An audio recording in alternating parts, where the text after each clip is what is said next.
It's a Saturday evening, 1970s. You'd just walked in from outside and the house smelled like something warm on the stove. You didn't think about any of it.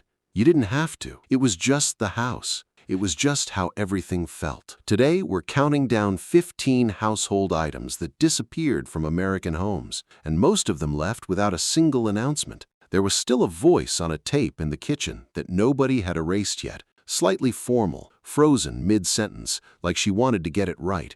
There was a Saturday circled in ballpoint pen in a little magazine on top of the television that nobody ever went back to erase. Something sat in the corner of the living room for 20 years and nobody questioned it until it was gone and the room felt wrong. Make sure you watch till the end. Number 1 on this list holds memories you didn't even know you'd forgotten. These things didn't leave, they just stopped being there one day. And you didn't notice until you did. If these memories are taking you back, like and subscribe for more forgotten memories from growing up in the 60s, 70s, and 80s.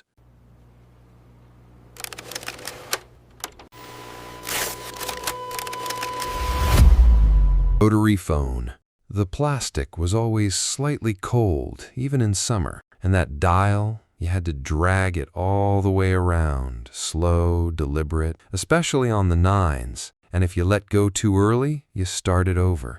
Your mom had her lean, hip against the counter, one hand braced on the edge, the cord wrapped twice around her wrist without her noticing she'd done it. Numbers she'd dialed so many times, her finger found the holes before her brain gave the order. She'd talk facing the wall, like the conversation needed privacy from the rest of the kitchen.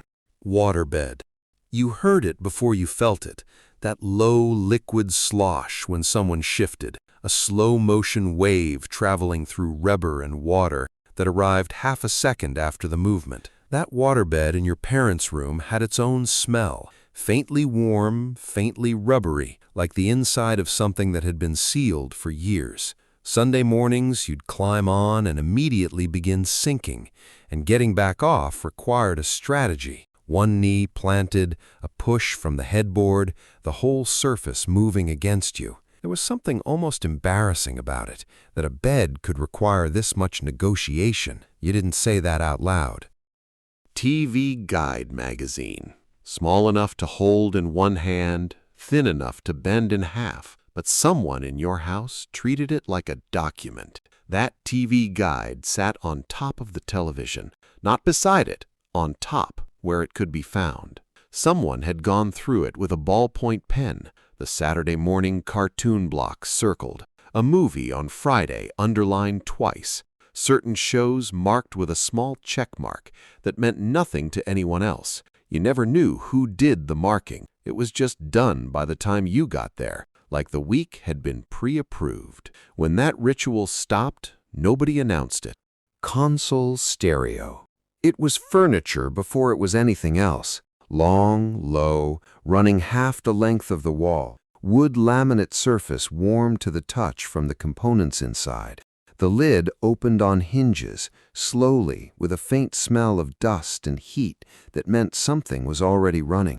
Records lived in there, sleeved in paper. Most of them rarely touched, but when someone actually put one on, when the needle found the groove and that first breath of sound came through, the whole room changed register. Not louder, different. The air shifted. You went quiet without meaning to. Rabbit ear antennas. Someone in your house had figured out the exact angle. That was their specific contribution. 2 arms extended at a particular spread, tilted 3 degrees left, foil wrapped around both tips like silver mittens.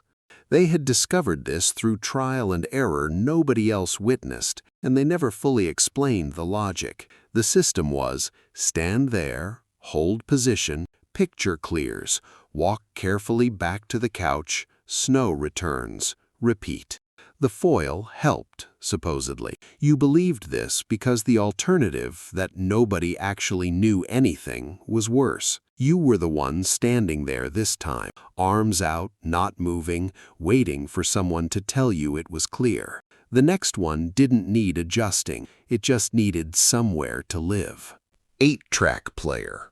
The clunk was the thing. Not a click, not a slide, a clunk, heavy and mechanical, like the tape was committing to something. That 8-track locked in, and you felt it in your hand when it seated. The tape slid in the console between the seats, or stacked beside the player in the living room, cardboard cases worn, soft at the corners.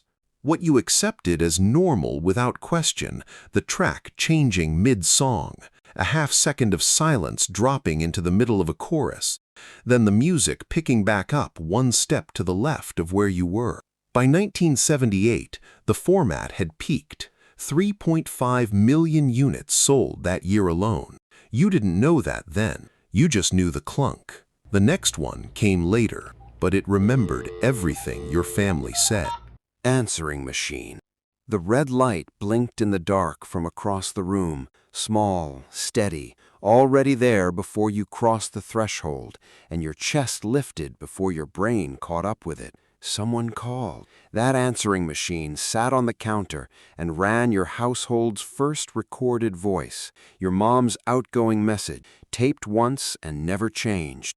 Slightly formal, the way people got when they knew a machine was listening, reading the number back like she wanted to get it right. The cassette filled up slowly over months. Nobody wanted to be the one to erase her voice, that specific version of her, captured mid-sentence, frozen at a moment when everyone was still there. The next one captured something even harder to hold on to. If these memories are taking you back, make sure to like and subscribe for more forgotten memories from growing up in the 60s, 70s, and 80s. And down in the comments, tell us the moment you remember most from that house, the one that hits different now, or the memory that came back just from watching this. Home movie camera. That red REC light was always on before anyone was ready. Small, steady, slightly insistent, like it had its own agenda. Someone was always behind the camera and never in front of it. Birthdays, Christmas mornings, one ordinary backyard afternoon that had no reason to be recorded, but was. The camera tilted, someone talked over everything, someone walked directly into the frame and didn't move. That tape is in a box right now. You can picture the label in someone's handwriting.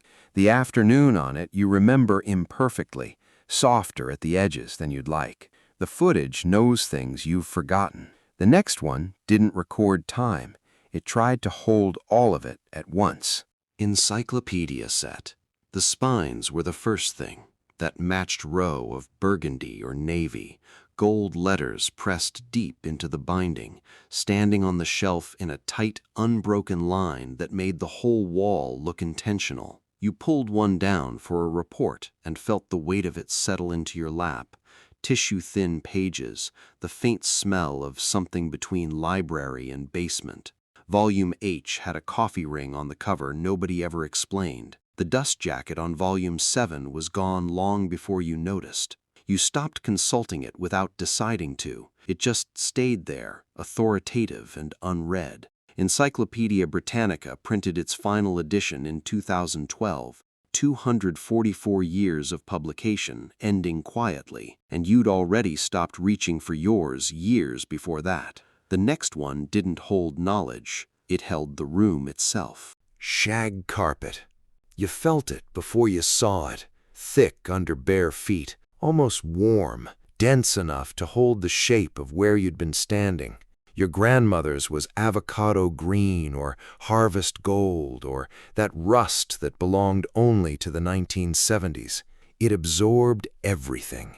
Sound went into it and didn't return. Spills disappeared into its depths. The smell of rain through open windows lived in it for days. When that shag carpet left, it left fast. Pulled up in a weekend, rolled and hauled by Sunday. The floorboards underneath the surprise nobody was quite prepared for.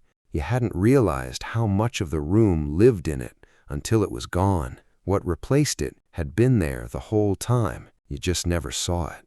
Console TV. It had 4 legs.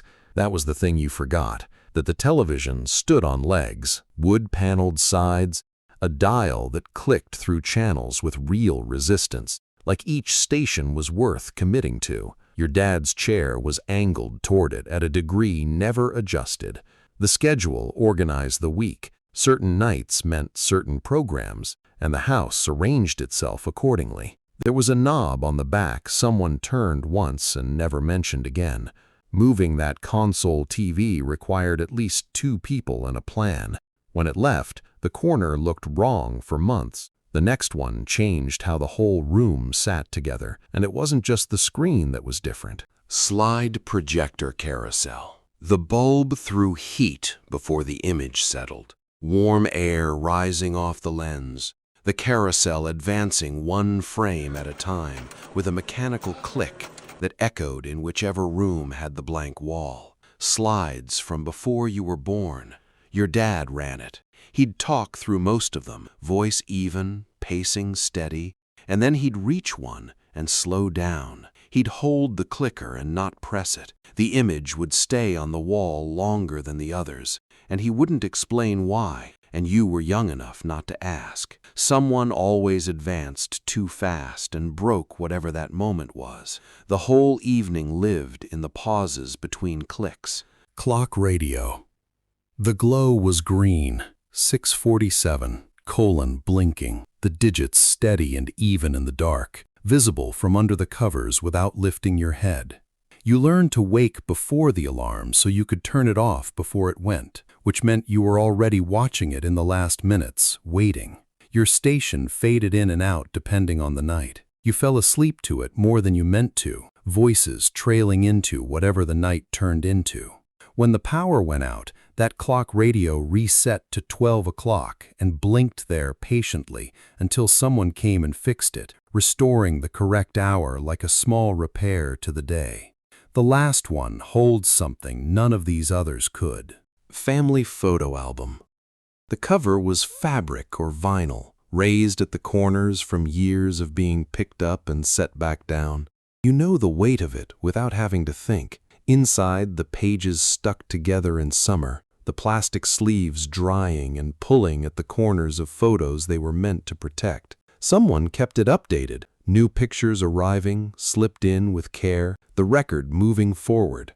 Then they stopped. The last page is a Christmas from the late 80s, maybe early 90s, and nothing comes after it. Everyone in those photographs is older now. Some are gone. The album is in a box somewhere in a closet or garage. Someone stopped updating it. You haven't opened it in years. Nobody said when.